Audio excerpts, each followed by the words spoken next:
one type of sentence. If you tell me one type, give me an example, okay? All right, Chaz, what's one type of sentence? Imperative. Okay, can you give me an example? Like, clean your room. Good. Imperative is a command sentence. Clean your room would be an example. Good job. Anybody else has an example of a type of sentence? Okay, Chaz has said imperative. All right, Josiah. Declarative. Declarative. And can you give me an example of a declarative sentence? I went to the park.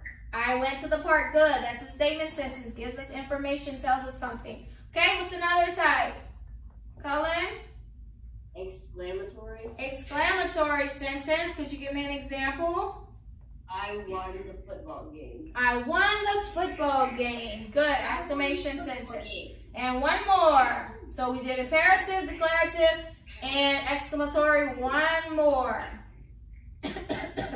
Okay, Shane, one more. Interrogative. Yes, interrogative sentence. Can you give me an example of one? Have you seen my dog? Have you seen my dog? Good. That's a question sentence. Good job. Okay, so we also learned plural and singular nouns. Could someone give me an example of a plural noun? What's a plural noun? Okay, Cadence, what you have?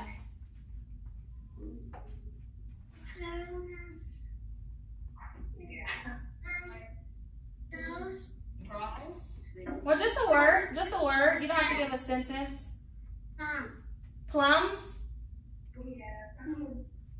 Okay, plums. Yes, more than one. Could somebody give me a singular noun?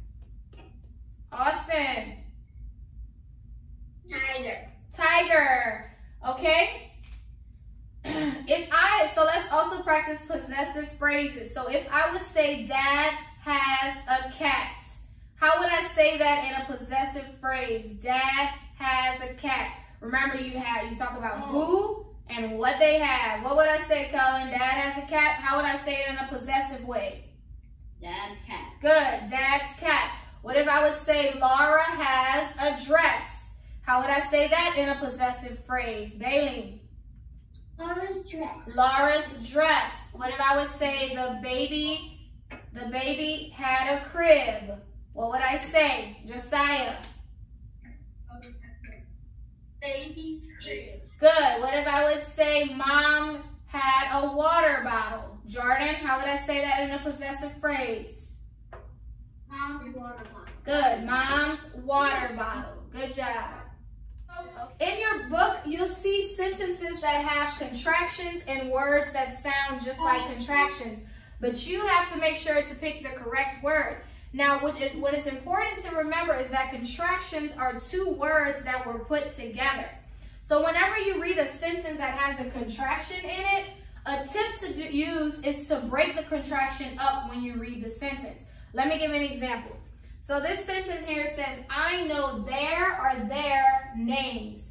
Now this there is a contraction, right? We have T-H-E-Y apostrophe R-E. But when we take there apart, what does there say? You can tell me. They are. They are. Now let's read the sentence with they are. I know they are names. Does that make sense? No. So which there is the correct there? First one. The first one. So whenever you have this like this, break the contraction apart and read the sentence with the contraction pulled apart. Because when you say there, it sounds like it makes sense. But a contraction is actually two words put together. So if we would say, I know they are names, no, that does not make sense. So it's this there. So look at this one here. It says, your mom is calling you. Your or your. Now look at we know this is your and this contraction, but let's pull the contraction apart. When we have your, does it really say? You are. So let's read it with you are. You are mom is calling you. Does that make sense? You are. No. So which your is it? Y-O-U-R. Your. Right there. All right, and then the last one. Peter thinks it's going to rain. So we have it's like this, and then it's with the apostrophe S. Let's break it. So what is it's if we break it apart?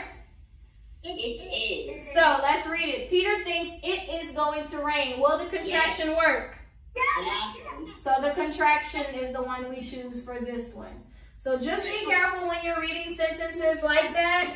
That's how you break it down, because you could just circle any one of them because they both sound the same. But remember, the contraction is actually two words that were put together. So you have to break it apart to make sure you're writing it correctly. Okay? So that's it for our phonics lesson today.